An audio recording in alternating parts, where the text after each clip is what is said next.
Well, if you're looking for an uplifting tearjerker of a family movie, have I got something for you. Hi everybody, Anthony here from Awesome Anthony Productions, and today I'm going to give you my review of the latest film from John Krasinski, If. But before we get started, you know exactly what to do at the end of the video. If I've earned it, please leave a like, subscribe, and ring that bell so you never miss any of my new reviews. Now let's get into it. If stars Kaylee Fleming as Bee, a 12-year-old girl with a past full of loss and grief, until she meets Cal, played by Ryan Reynolds, who is joined by a fun and colorful cast of characters known as Ifs, imaginary friends. I'm an if.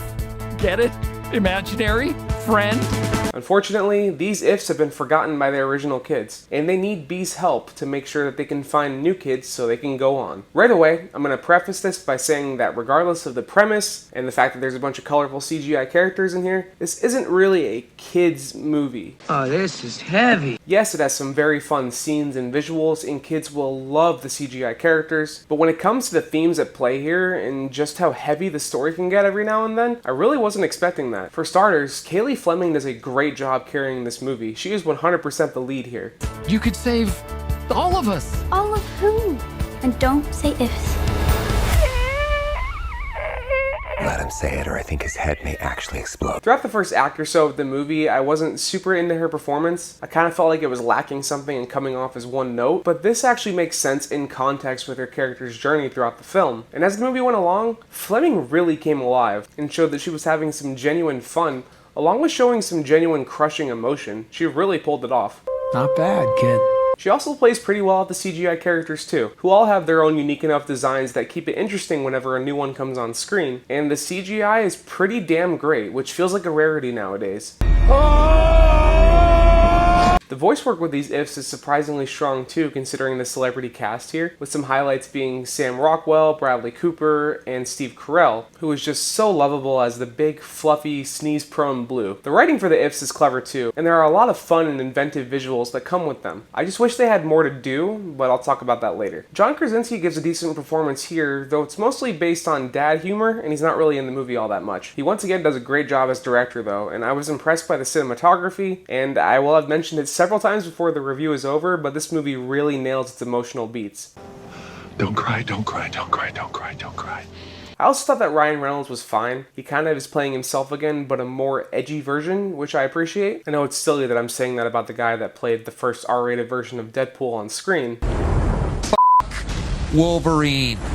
But for this PG movie here, his chip on his shoulder, the fact that he's constantly angry, and that he stretches how much profanity is allowed in a PG movie nowadays, combined with some slapstick that actually works more often than it doesn't. What kind of a kid creates an invisible if? This performance kind of feels like a baby step outside of Ryan Reynolds' usual formula, so I'll take it. Now, the story is where I'm going to get into a few complaints. So let me once again just praise the emotional highs that this film has, because when it hits it, it really hits. And honestly, it had me in tears by the ending. And when this movie is just dedicated to having fun, it really is fun. And occasionally really funny. But the story, the pacing, and the messaging are kind of just off. The beginning does a good enough job introducing us into Bee's backstory and kind of slowly introducing the Ifs, but once the whole story and Bee's responsibility in that story is revealed, and right where you think the movie's going to start ramping up with the story and everything, it hits the brakes and it hits them hard. I don't know if my expectations were just off thanks to the trailer, but in a movie with so many cute and colorful CGI characters, it really has nothing for them to do besides standing around.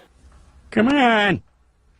Do anything. And I know this isn't supposed to be like a grand sweeping epic or anything, but at points it just feels like nothing is happening. That being said, by the time we get into the third act and the film really buckles down on telling the story and focusing on a message, like the emotional moments, the movie nails it. I was tearing up, the ending left me with a big smile on my face, and so did the mid-credits scene. Overall, though the story could use a lot more focus and the characters could use a lot more to do, If is still a fun, surprisingly emotionally deep family film with a great lead performance from Kaylee Fleming, a strong dual acting and directing effort from John Krasinski, and a pretty solid move away from his formula with Ryan Reynolds that has some pretty funny moments, moments of strong imagination and fun, and truly great CGI on its large cast of characters.